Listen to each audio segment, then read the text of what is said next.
की सिंदूर की कीमत तुम क्या जानो रमेश बाबू हा डायलॉग आतापर्यंत तुम्ही ऐकला असेल, पण एक वोट की कीमत तुम क्या जानो वोटर बाबू असं म्हणण्याची वेळ आज काही उमेदवारांवर आली आहे. कारण अवघ्या एका मतामुळे उमेदवाराचा पराभव झालाय. मंडळी, महाराष्ट्रातील 288 नगर परिषदा आणि नगर पंचायतींसाठी 2 टप्प्यात निवडणूक पार पडली. रविवारी 21 डिसेंबरला निकाल जाहीर झाले आणि संपूर्ण महाराष्ट्रात महायुतीचं वर्चस्व पाहायला मिळालं. खरं तर निवडणुकीमध्ये विजय आणि पराभव ही 2 टोकं असतात.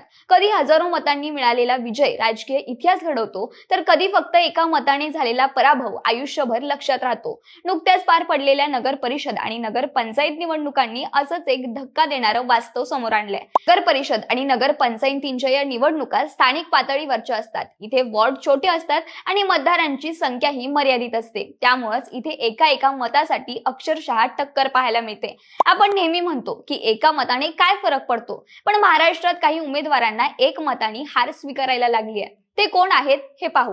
तर लोकशाहीत एका मताची ताकद काय असते याचा अंदाज पुणे जिल्ह्यातील वडगाव नगर पंचायतीच्या निवडणुकीत आला. कारण या निवडणुकीत राष्ट्रवादी काँग्रेसच्या सुनीता राहुल ढोरे या अवघ्या एका मताने विजयी झाल्या, तर भाजपच्या पूजा आतिश ढोरे यांना एका मताने पराभव स्वीकारावा लागलाय. या निकालाच्या आकडेवारीनुसार सुनीता ढोरे यांना 323 मतं तर पूजा ढोरे यांना 322 मतं मिळाली. अशा पद्धतीने वडगाव मध्येही पूजा ढोरे या एका मताने पराभूत झाल्यात. असंच एक उदाहरण आहे गडचिरोली जिल्ह्यातलं. गडचिरोली जिल्ह्यातील 3ही नगर परिषदांवर भाजपचे कमळ पुन्हा एकदा फुललं आहे. मात्र याच वेळी गडचिरोलीतील एका लढतीकडे सर्वांचं लक्ष वेधलं गेलं. प्रभाग क्रमांक 4 मध्ये भाजपचे उमेदवार संजय मांडवगडे आणि काँग्रेसचे श्रीकांत देशमुख यांच्यावर संपूर्ण मतमोजणी संघर्ष दिसून येत होता.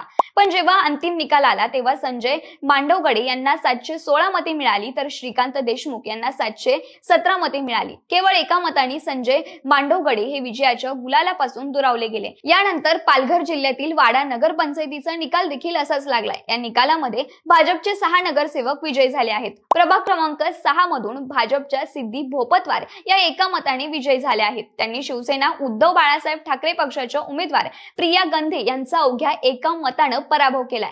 केवळ एका मतानं ठाकरे गटाच्या प्रिया गंधे या पराभूत झाल्या आहेत.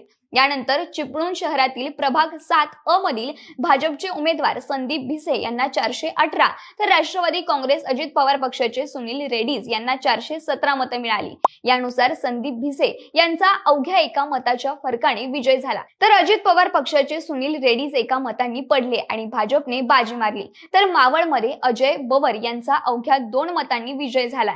अजित पवार राष्ट्रवादीकडून ते उभे होते. अजय बवर यांना 393 तर भाजपच्या चंद्रजित वाघमारे यांना 391 मतं मिळाली आणि मावळमध्ये अवघ्या 2 मतांनी भाजपच्या चंद्रजित वाघमारे यांचा पराभव झाला. म्हणजेच या दोन्ही ठिकाणी अवघ्या 2 मतांच्या फरकाने भाजपला हार स्वीकारायला लागली, तर राष्ट्रवादी काँग्रेसच्या अजितदादांच्या गटानं बाजी मारली. तर ही होती ती काही नावं ज्यांच्यासाठी नियतीने विजयाचा दरवाजा फक्त एका मतासाठी बंद केला. या निकालांनी एक गोष्ट स्पष्ट केली की निवडणूक कोणती असो, तुमचं एक मत हे कोणाचंही नशीब पालटण्यासाठी पुरेसं असतं. एक मत देखील विजयाचं कारण ठरू शकतं. निवडणुकीतील एक मत फार महत्वाचं आहे. याबाबत राजकीय जाणकार सचिन गडहिरे सांगतात की लोकशाही प्रत्येकाच्या मताची किंमत फार मोठी आहे. प्रत्येकाच्या एका मताने फरक पडतो अशी जगाच्या इतिहासात आणि राज्यात देखील अनेक उदाहरणं आहेत. कारण तुमच्या एका मताने परिस्थिती बदलू शकते आणि व्यवस्थेवर फरक पडू शकतो. याचं एक उत्तम उदाहरण म्हणजे माजी पंतप्रधान अटल बिहारी वाजपेयी यांचं सरकार 1999 मध्ये सत्तेत होतं. अनेक पक्षांच्या पाठिंब्याने हे सरकार उभं होतं. त्यावेळी झालेल्या मतदानात सरकारच्या बाजूने 269 मतं पडली, तर विरोधात 270 मतं. त्यामुळे एक मताने अटल बिहारी वाजपेयींचं सरकार पडलं होतं.